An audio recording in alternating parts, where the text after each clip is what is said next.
Thanks for staying with us. Now, as various destinations are looking to welcome visitors, crime on Table Mountain National Park may deter some tourists from exploring this part of the country. Now, Cape Town is a popular destination for many tourists. So what impact is the issue of crime likely to have on the city? Let's now speak to Enver Duminy, who's at Cape Town's tourism CEO. Thank you so much for your time, Enver. We've heard about crime on Table Mountain for a number of years now, and also, of course, some concerns, as we've reported on various stories as well, even just this year. Would you say that things have worsened? Thank you, Bongiwe. If you look at the reported crimes on Table Mountain, the short answer would be yes. I think that is aligned to both the increase in the number of tourists we're seeing in our city. And as the demand increases, what we're beginning to see is a lot more opportunistic crimes against tourists who are vulnerable and may not be too familiar with the city. And how much of a deterrent or a concern is this for you as, tourism? Because this is one of the most popular destinations. It remains a concern. I think whether, it's something that happens to a tourist on the mountain, a tourist in the city, on the streets, anything where a tourist is a victim of a crime is always concerning to us as Cape Town Tourism. I think we also need to be cognizant of the fact is that we've got tens of thousands of tourists in our city every single day since COVID. And we're also expecting about 1 million inbound seats coming into Cape Town over this festive season. So as those numbers increase, we are aware of the increase in incidents. However, if you look at it in correlation to the total size of people, this isn't as significant. However, one tourist affected by crime is one too many. And the impact that will have on tourists that decide to cut their stay short, which means that's lost economic opportunity and therefore jobs as well. And then those others who are concerned about it may decide to go elsewhere or delay their travel until another time. So that opportunity cost lost, we won't be able to also calculate. And this, of course, as you know, some of the businesses who had, number one, felt the impact of, load shedding. The businesses are continuing to feel the impact of slow economic growth. At the same time, we see, even the impact that the pandemic would have also had on some of these businesses. So all of these also add to the woes of these people who are trying to stay afloat. Absolutely. It looks like we can never get a break as tourism, and every time we seem to be coming out of the doldrums, something else happens.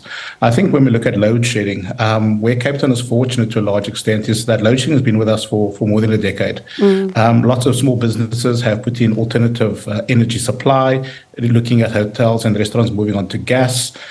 So it isn't as pronounced as what it used to be, let's say, a few years ago. So we are finding that load shedding isn't as much of an impact, and we've got mitigation for that. But I think the difficult thing for us is crime. And, no matter what we seem to do is that crime seems to move. Once we've covered a certain hotspot with the help of SAPs, local law enforcement or sandbox on the mountain, and the mountain is a huge area. I think a lot of people don't understand how big the mountain is. But even if it is huge, it should be a safe space for locals to go, for tourists to go. And I think that's what we're always concerned about is that, the longer this goes on, the impact would be significant. But again, I need to recognize the fact that Sandbox, the City of Cape Town, and SAPS are trying their best to try and cover the area. And even though they do arrest the perpetrators, the biggest challenge is the prosecution of these perpetrators. And what we found as well is that sometimes tourists are too afraid, not only to just open up the case, but also to be part of the prosecution later on. And what we're trying to do is to convince them is that, the sooner they can also participate, and you're allowed to do Zoom interviews now for prosecution. Hopefully we can put these guys back in jail, because the thing is that they become repeat offenders, and that becomes a challenge. As much as they get arrested, they're out on the street a lot sooner than we think. And I wonder then, as you talk about, this is a huge area. There are now some efforts to try and ensure that everyone is safe. But let's talk about at a practical level, what does it mean then? Does it mean you have more patrollers and you're trying to cover as much of the ground as possible?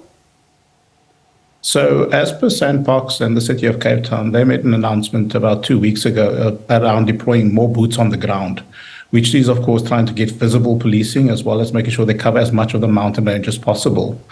I think the challenge, and also what Sandbox have also done is to inform visitors and tourist guides not to use the mountain between sunset and sunrise, because again, incidents happening at night or early in the morning.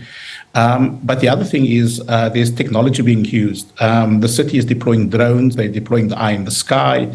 There's more park rangers being deployed into especially hard terrain areas. And I think there is that effort. But again, when these perpetrators are arrested, it's about making sure they can get prosecuted. And unfortunately, sometimes that takes a long while. Tourists are no longer reachable and contactable. So what we're doing as Cape Town Tourism is making sure that through the industry, we convince firstly the visitor to open up the case, and we'll support them through that through our Band-Aid program.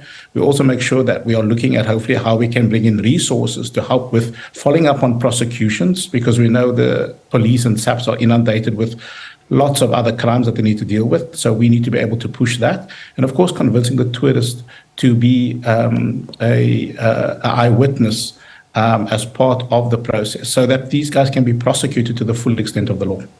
And Enver, as you say, one tourist affected is one too many. But let me thank you so much for your time, and hopefully, these efforts pay off on the ground, and we really just ensure the safety. But let me thank you for speaking to our viewers tonight. That is Enver Duminy, Cape Town's tourism CEO.